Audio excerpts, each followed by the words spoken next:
Welcome back, everybody. Hope you're doing well. I've been doing this channel for quite a while, and there are things like cameras, transportation, editing programs, the care packages that I give out to the homeless, and a whole slew of things that happen behind the scenes that unfortunately cost money. So I set up a Patreon. If you want to support the channel, it really is the best way to support me as a content creator. And the link for donating to care packages for homeless people is still in the description. 100% of the money donated to that link goes to the care packages that I hand out to homeless people. The shelter at 1.2 before, weren't you? I was at the shelter, yeah. It's at the awesome Sally. to see you doing something good like this, you know? Thanks, man. You can join my Patreon for as little as $3 a month. You can give more if you want to, but I just wanted to create a community where I was getting some support for what I'm doing, but also giving you something so that it's a fair exchange. So I'm not just asking for money. So things like the podcast, the extra videos, seeing the videos first, having access to questions and answers, and just sort of the whole community. I really do think it's worth it. If you want to support the type of videos, the type of work that I do, then Patreon is the best way to do it. The links are in the description. Today, the entirety of episode 4 is going to be on YouTube, but it's a shorter, condensed podcast, and it's all positive stories. The usual podcasts are a little bit longer, and we delve into some of the more serious topics, and I answer questions, and it's a little more in depth. If it's something you're interested in, click the link below and check it out. If you're not, I'll always be making stuff on YouTube for free. That's never gonna change. I'll always post highlights from the podcasts on YouTube. Everything I do will end up on YouTube eventually. The Patreon is just a way for you to support me and to get something back at the same time.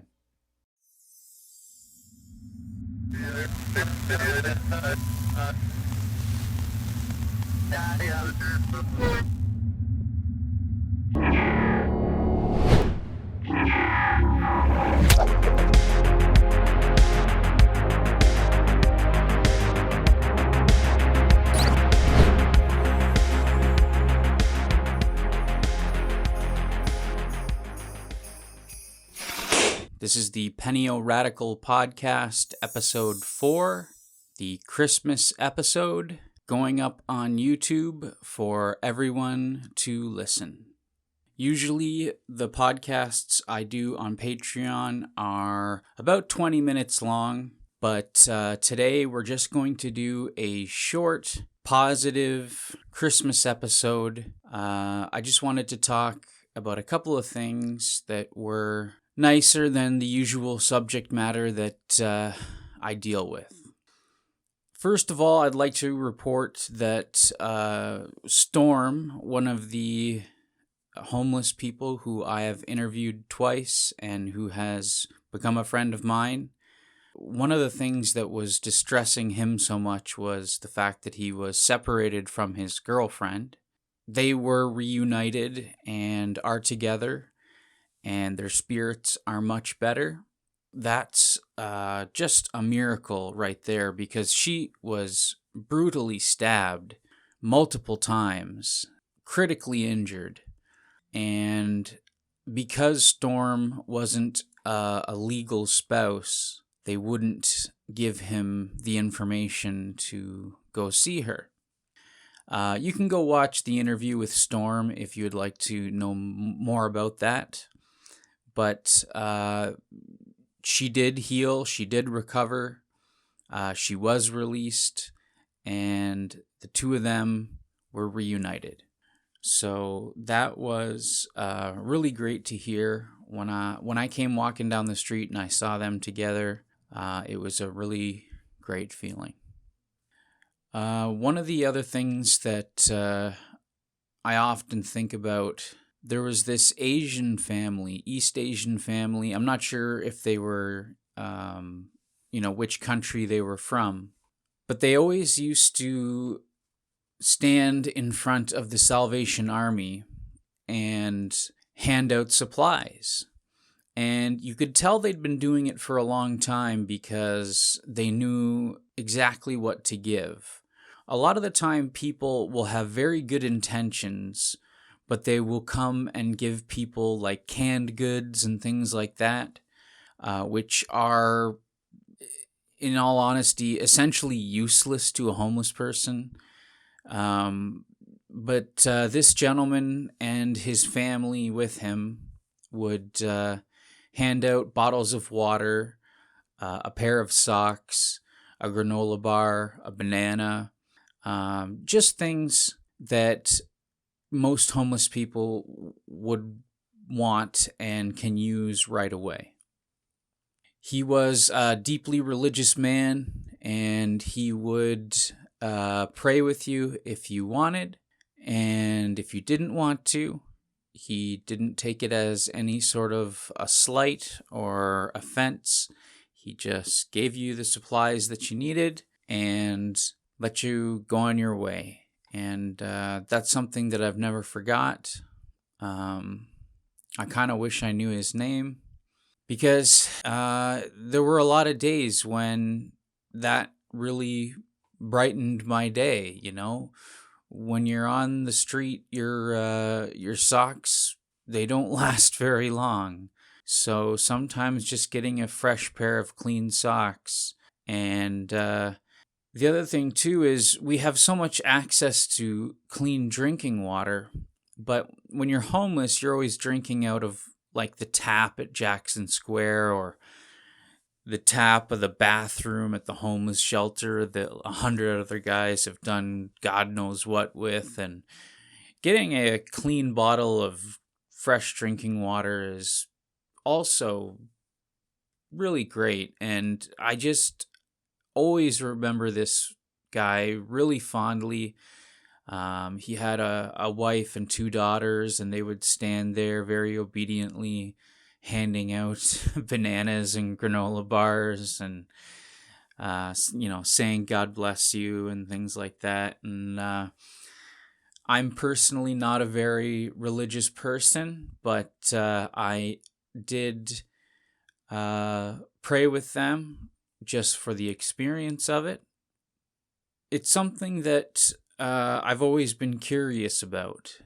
Whether you're a religious person or not, standing with somebody in close proximity who means you well, who is trying to do something positive for you, is always a good thing. Because when you do positive things like that, you attract other positive people.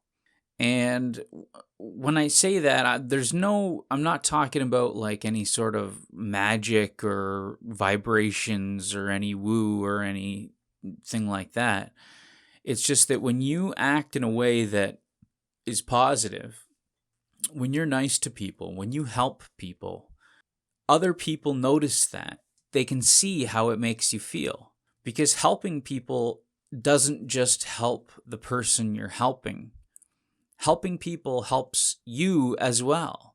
And a lot of people are a lot smarter than we give them credit for, and they notice it, and they pick up on it, and they see that, and they want it. People want that positivity in their life, and they see you help someone, and they think, hey, if I help someone, maybe I can get some of that too. There have been times when I've been able to, through donations or the prize money that I won for the writing contest or whatever, there have been times when I've been able to afford larger care packages or more supplies, but I still go around once a month and hand out whatever I can.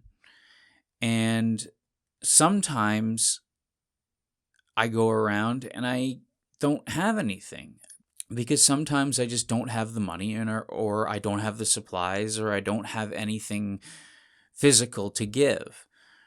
But that doesn't stop me from going around, because one of the main things that you can give someone, and over time you learn that this thing is in fact the best thing that you can give someone, and that is just listening to them. People want someone to listen to them, and especially homeless people who have spent so much time being rejected and treated with no respect. When you take the time to listen to them, you can see them calm down, and you can see them starting to revert back to the person that they were when they were doing a lot better. Just by asking a few prodding questions and then letting them talk. Listening to people is the best gift that you can give anyone, whether they're homeless or not. You know, they could be just an elderly person. They could be a relative. They could be a friend. Anyone.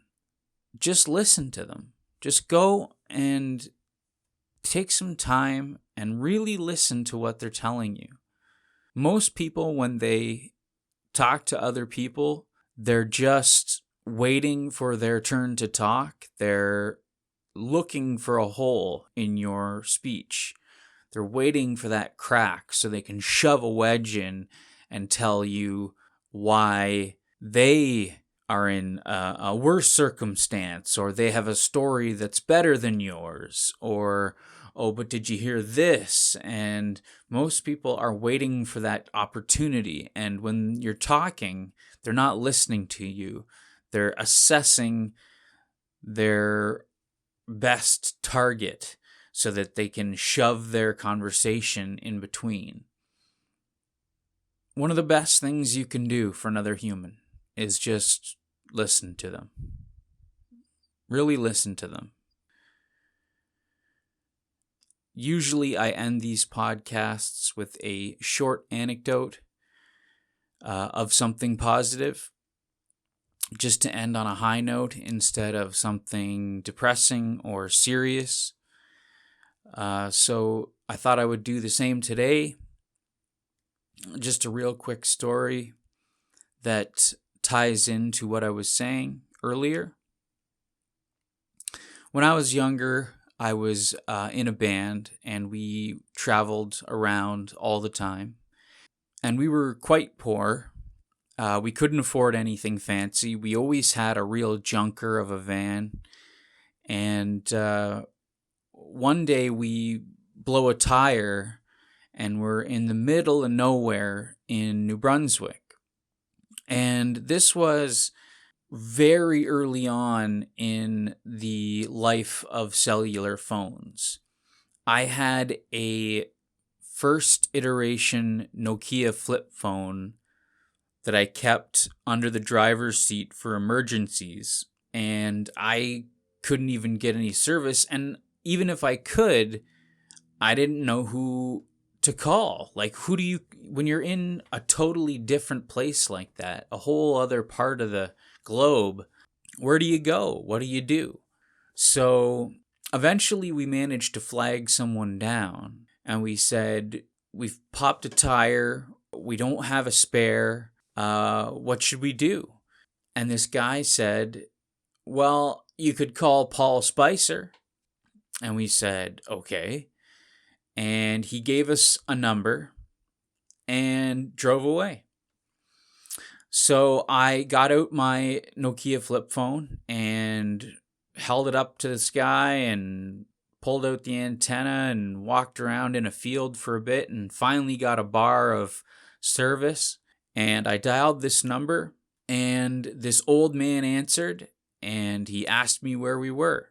And I told him, and he hung up the phone. So we're sitting there in our van, which is kind of like your mobile home when you're on the road.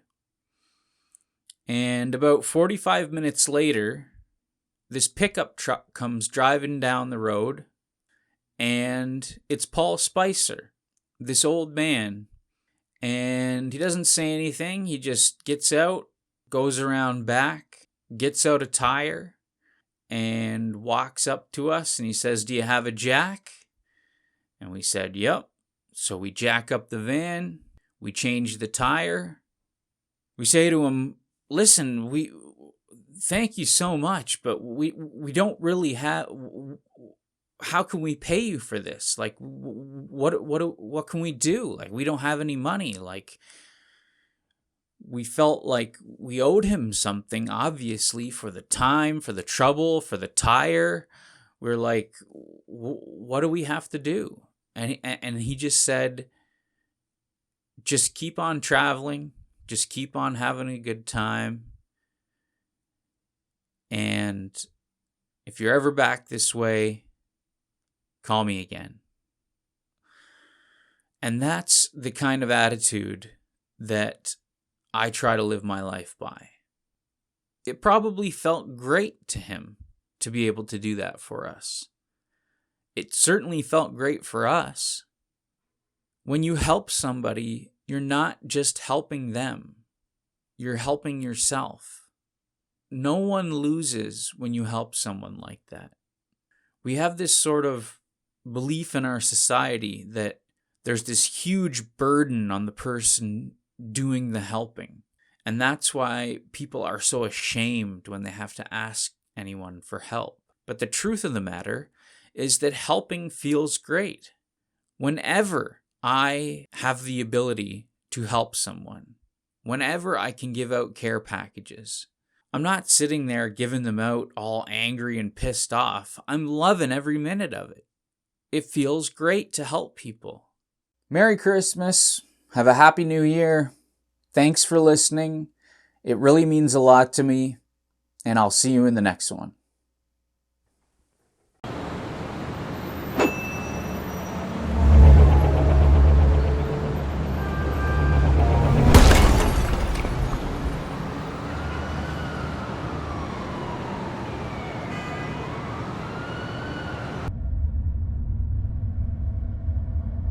What's good for me is good for you.